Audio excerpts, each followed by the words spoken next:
suis Christine Cuisinier, pharmacienne et experte en dermocosmétique naturelle.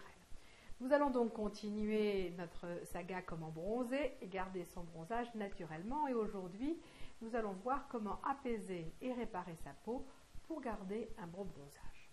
Alors effectivement, quand on parle de bronzage, vous pensez tout de suite à éviter le coup de soleil.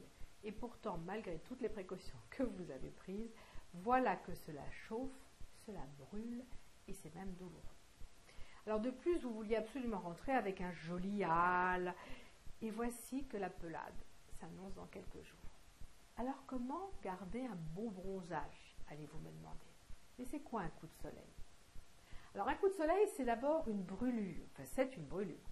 C'est une brûlure qui peut être du premier degré ou du deuxième degré. Alors, premier degré, c'est qu'effectivement c'est rouge et ça chauffe. Deuxième degré, vous commencez à avoir des cloques, voire des bulles.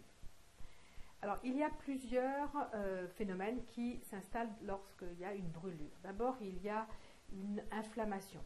Alors, cette inflammation, c'est une libération de certains médiateurs qui vont faire que ça va occasionner une vasodilatation. Pourquoi faut-il qu'il y ait une vasodilatation? Mais à vrai dire, c'est parce qu'il faut que les vaisseaux sanguins soient le plus possible au contact de l'air pour accélérer le refroidissement. Donc, c'est la raison pour laquelle ils vont se vasodilater. Et puis, il y aura également la douleur. Alors la douleur, c'est quoi? C'est à vrai dire que dans votre couche du derme, il y a la sécheresse qui est due effectivement au coup de soleil. Ça a desséché votre peau, donc ça crée une certaine tension sur la peau. Et de l'autre côté, on a l'œdème, c'est ce qu'on a vu tout à l'heure par rapport à la vasodilatation. Ça gonfle. Alors d'un côté, vous avez la peau qui rétrécit et sur la couche du dessous, vous avez un gonflement. Ça crée une tension entre ces deux couches et donc ça fait mal. D'ailleurs, ça dure en général 2 à 3 jours. Et puis, on va avoir la peau, les cellules de la peau qui vont se nécroser parce qu'elles vont être abîmées et donc elles vont mourir. Et bien, ces cellules mortes, ça va créer la fameuse desquamation et la pelade. Alors maintenant, comment faut-il traiter ce coup de soleil? Alors, vous pouvez le traiter comme une brûlure. Et lors des brûlures, on a ce qu'on appelle la règle des 3-20. La règle des 3-20, c'est refroidir le coup de soleil en calmant et calmer la douleur. Alors, comment on va refroidir? On va pendant 20 minutes laisser couler de l'eau à 20 degrés. Et ceci, pas directement sur la plaie, mais à 20 cm de la plaie. Cela va refroidir naturellement le coup de soleil. Alors, on peut aussi l'appeler la règle des 3-15. Et surtout, ça va arrêter l'extension de la brûlure, ce qui est extrêmement important.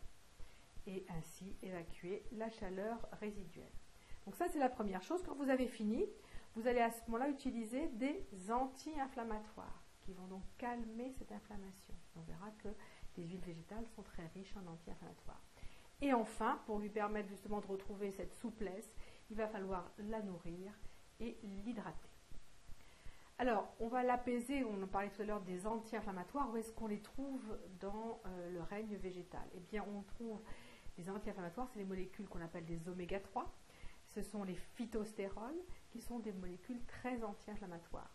Et puis également, on va aussi protéger la peau en lui apportant des antioxydants. Ces fameux antioxydants, ce sont les polyphénols et ce sont les vitamines comme la vitamine A ou la vitamine E. On va nourrir et hydrater. Et donc, on va également utiliser ces huiles végétales qui sont très riches en molécules émollientes. Émollientes, c'est vraiment pour adoucir la peau, de façon à ce qu'elle soit plus souple. On va utiliser des molécules hydratantes parce qu'elles sont très riches en molécules hydratantes, c'est-à-dire qu'elles vont surtout garder l'hydratation de la peau. Et elles sont aussi riches en molécules occlusives qui vont donc de la façon avec un film occlusif qui va être sur la peau et qui va ainsi protéger votre peau contre la déshydratation. Alors les ingrédients indispensables, ce sont donc des huiles végétales. Les huiles végétales qui sont riches en oméga 3, il y aura les huiles de chanvre par exemple, les huiles de périlla ou de rosier muscat. On va avoir des huiles qui vont être riches en phytostérols. Alors vous avez le millepertuis qui a carrément une molécule qui est anti-inflammatoire. Il y a l'huile d'onagre, l'huile d'avocat, l'huile d'argousier, l'huile de tamanu ou les beurres de karité ou de cupuaçu. Et puis vous avez des huiles qui sont riches en polyphénols, ces fameux antioxydants. Prenez de l'huile d'argan ou boire de l'huile de coco. Et enfin, vous pouvez y ajouter des huiles essentielles qui ont des pouvoirs anti-inflammatoires.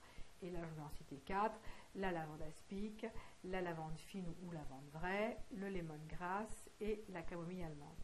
Si vous utilisez 1, 2, voire 3 de ces produits, vous allez arrêter l'inflammation et vous allez avoir un beaucoup plus joli bronzage. Alors la formule que je vais vous proposer, eh bien, puisque je vais parler des ingrédients naturels lors de la prochaine vidéo, je vous propose qu'on découvre ensemble cette formule lors de la prochaine vidéo. À bientôt, merci.